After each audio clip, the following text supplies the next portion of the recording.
Well, for more on the Lesotho Prime Minister Tom Thabane, who didn't turn up for his hearing where he was set to be charged with murder and attempted murder in relation to the killing of his wife in 2017, I'm joined in studio by our foreign editor, Sophie Mokoena. Thanks very much for joining us, Ms. Sophie. Thank you, Nompu. Super. So, basically, he's a fugitive right now. What are the authorities saying about his whereabouts? Well, clearly the police are saying that they had an agreement that today he will appear in court, because yesterday he said he can't.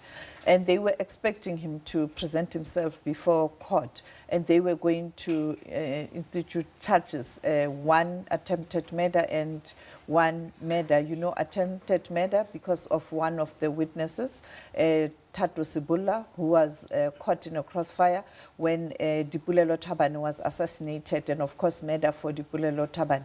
The issue here is about his telephone, his phone. You know that there was a call made to his phone by a person who was at the crime scene, and therefore he is linked to that whole saga based on the fact that there was a call made to his phone. Yes. That person was at the crime scene. I spoke to the witness earlier on, who told me that at that moment the person was asking whether he must continue with the mission, because both Lipolelo Thabane and Tato were together in the car. Yes. And the fear was that Tato will see the whole thing, and therefore it looks like the person who pulled the trigger was getting information from whoever on Mr. Thabane's phone, whether he must proceed with the assassination or the job that he was requested to do.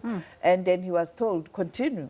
And it is for that reason that Tato himself got injured. Yes. Herself. Yeah, Is Tato there any... herself got injured in the whole saga. Is there any suspicion that Mr. Thabane may have taken flight from Lesotho? Well, Tom Thabane has houses in South Africa. I don't know whether he has sold those houses.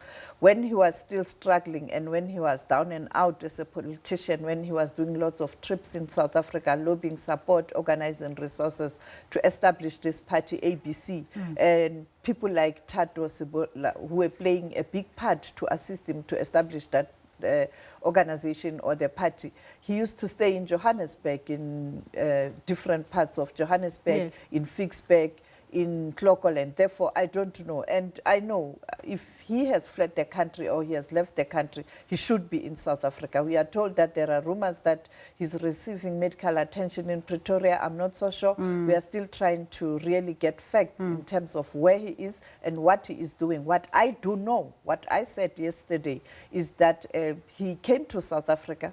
Apparently, he was accompanied by the Deputy Prime Minister, Munyani Muleleki, to consult with the facilitator, that is President Cyril Ramaphosa, and also as the neighbor. Yes. And thereafter, apparently, he was trying to get political asylum, and it didn't work. He went back to Lesotho. That is why yesterday, when he made the statement, he was in Lesotho, he was at the State House when he was recorded by both Lesotho TV and radio, where he made an announcement that he's going to step down in July. Yes. And I think thereafter, he might have left the country. That is why we cannot say he is in South Africa or in Lesotho for now. We have to investigate. But when you look at the facts, like I'm saying, he made a statement, he was at the State House, and he could have left the same night. Yes. We know that at some point in time, he was in South Africa, briefing the facilitator, President Ramaphosa, and also trying to get political asylum, and went back. Yeah. Therefore, he might be in South Africa, he might still be in Lesotho. Yes. It is for that reason, as SABC, we don't just broadcast facts that we are not sure of. We are still trying to investigate and verify if he's in hospital, which hospital. And as soon as we have details, we'll continue to bring updates in terms of what's happening with Tom Thabane. Yeah. If he is indeed caught and, charged by authorities in Lesotho for having, for attempted murder and murder, how can he credibly continue to serve as Prime Minister in Lesotho with that charge hanging over him until July? That's another 4 months. That's the argument from many Basotho, but also a section of the supporters in his party, ABC, that if he's facing these charges, he can't continue to be the Prime Minister. Yeah. We were told, our sources, very reliable sources, that there's an attempt to ensure that the Deputy Prime Minister, Munyane Muleleki, is being installed as the Prime Minister. Yes. And the leader of the party, one of the leaders of the party, Nsekele, becomes the Deputy Prime Minister. But we'll see. He indicated yesterday that he has spoken to the king. You know, in Lesotho, the head of state is King Letsie III. Yes. He has given information to the king. He has spoken to the facilitator, that is President Cyril Ramaphosa. We'll try and check with Derko also what's happening, or with the presidency, because President Ramaphosa is the facilitator in Lesotho. We will also try and get perhaps former Deputy Chief Justice Diham Seneke, who was responsible for assisting that country to finalize its reform program. Yeah. And when I was at the AU, because I interacted with many people, I was told that people around him have advised him not to go to the AU. Later, I also heard that there were attempts to bring in Advocate Mujanku Gumbi to assist. So I've been trying to get hold of Advocate Mujanku Gumbi to try and verify this information. Yeah. It's very difficult to get hold of her.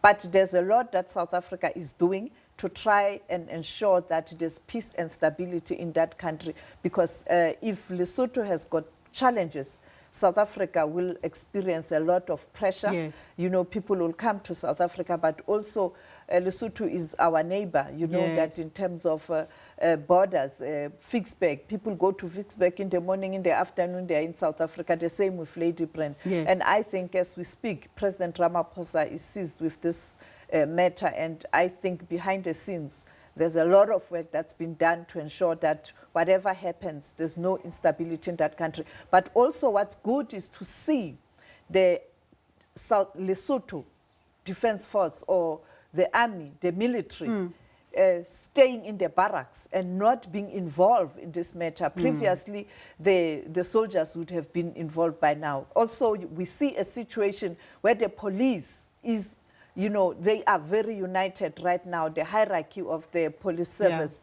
doing their job, not being intimidated. But the big question is with the judiciary in Lesotho and the prosecution authority. Speaking of peace and stability, moving to another country now, South Sudan, where they've had problems there. There's talk now that they're going to be forming a government and there may be some peace there. What did President Ramaphosa have to say about that? Yes, the president, when he was speaking at the Armed Forces Day, he spoke about a glimmer of hope where South Sudan is looking at resolving its problems, and tomorrow we expect a government of national unity to be announced. But they have no choice. Riek Machar and Salva Kiir was told in no uncertain terms by the Secretary General of the United Nations that if they don't implement, if they miss the deadline, the 22nd of February, they must brace themselves for sanctions. So they have no choice. Let's take a listen at what the president had to say about generally peace and stability on the continent, because South Africa is currently the chair of the AU, and high on the agenda is silencing the guns. And our South African Defence Force is playing a very important role on the continent to bring peace and stability, at times even being part of the intervention force. Let's listen to the president. We mark Armed Forces Day this year at a time when South Africa has assumed the chairship of the African Union for 2020. This is a great responsibility to lead our continent towards peace, unity and prosperity, envisaged many years ago by our forebears like Kwame Nkrumah, Julius Nyerere, Patrice Lumumba, Albert Luthuli, Oliver Tambo, Thomas Sankara, and Kenneth Kaunda. In May this year, South Africa will host the extraordinary summit of the African Union to address the issue of silencing the guns, one of the AU's pillars as an agenda. This summit will provide an opportunity to assess the implementation of the AU Master Plan, and at the same time respond to emerging developments on the African peace and security landscape. As a continent, we have set milestones towards the attainment of a better and safer continent for all Africans, but our progress remains mixed. Conflict continues in several African countries, undermining our collective efforts to achieve peace and security. South Africa looks to the SANDF to assist us to meet our obligations with regards to supporting continental peace and security. A lot, therefore, lies on the shoulders of the SANDF, the men and women who make us proud as South Africans.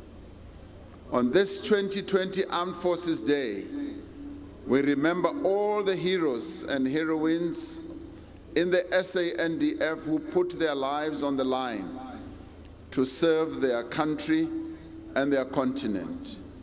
In our quest to silence the guns on our continent, we acknowledge the enduring challenges of armed conflict in Mali, Burkina Faso, and Niger in North Africa, in the Sahel, in the Horn of Africa, and in the Great Lakes region.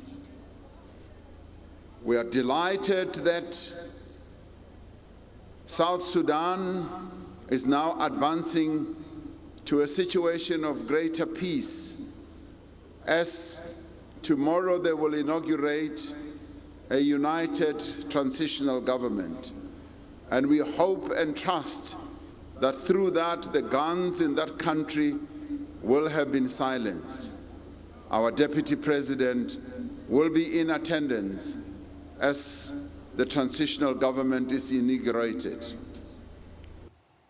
Ms. Sophie, no doubt you're going to have our correspondents in the region on top of that story tomorrow. Yes, today, in fact, we'll be crossing live to Juba to get state of readiness. And tomorrow, of course, we'll definitely report on the deliberations there and perhaps the announcement of a government of national unity. And of course, we'll continue to monitor Lesotho this weekend. Thanks very much, Meb, for keeping us updated on the latest. That was Sophie Mokoena. She's our foreign editor here at the SABC News. More